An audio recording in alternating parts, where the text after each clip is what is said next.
Uy ug ang ginabuhat sa mga tawo karon sila nag-ampo sa usa ka nating baka nganong ilang gibuhat kini sa dihang si Moises miistar sa tumoy sa bukid sulod sa usa ka hataas nga panahon.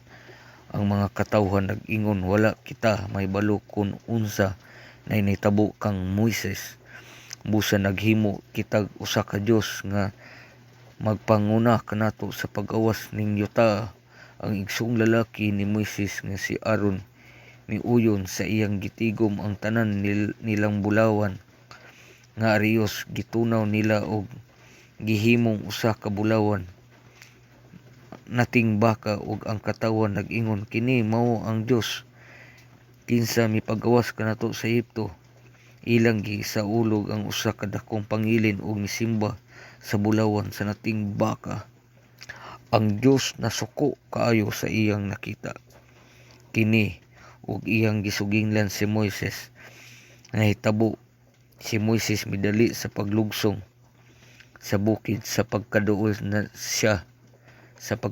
siya iyang nakita ang mga tawo nga nag-awit ug nagsayaw palibot sa bulawan sa nating baka. Si Moises nasuko kaayo nga iyang gilabay ang duha ka lapad nga bato nga nasulatan sa mga balaod ug napulpog sila. Unya iyang gitunaw ang bulawan sa nating baka ug gigaling kining hantod na pulbos.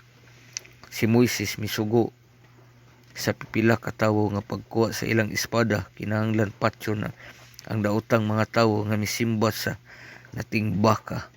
Matud niya, busa ang mga lalaki mipatay sa 3,000 ka tawo.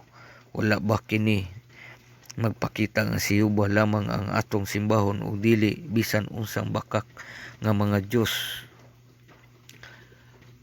Mao kini nasuko si Prophet Moises tungod sa pagsimba-simba sa nating baka. Ug sila ang tanan nga nagsimba sa nating baka nangamatay ug nahulog sa lumong nga yuta.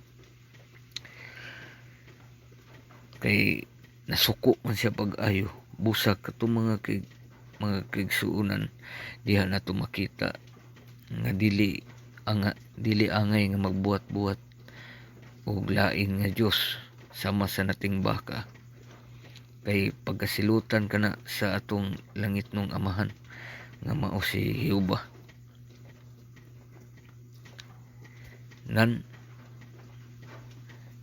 Si Moises nasuko kayo sa iyang kasuko. Gilabay niya ang duha ka lapad nga bato nga nasulatan sa mga balaod ug napulpog sila. Napulpog ang estatwa sa nating baka. Unya iyang gitunaw ang bulawan sa nating baka ug gigaling kini hangtod napulbos. Si Moises misugo sa pila ka tawo nga pagkuha sa ilang espada. Kinahanglang patyon ang daotang mga tawo nga misimba sa nating baka. Wala ba kini nagpakita si Jehova lamang ang atong simbahon ug dili bisan unsang bakak nga mga Dios sama sa mga gahimo-himo diha. Dapat ang Dios ra gyud simbahon kasi siya ang tag-iya sa tanan.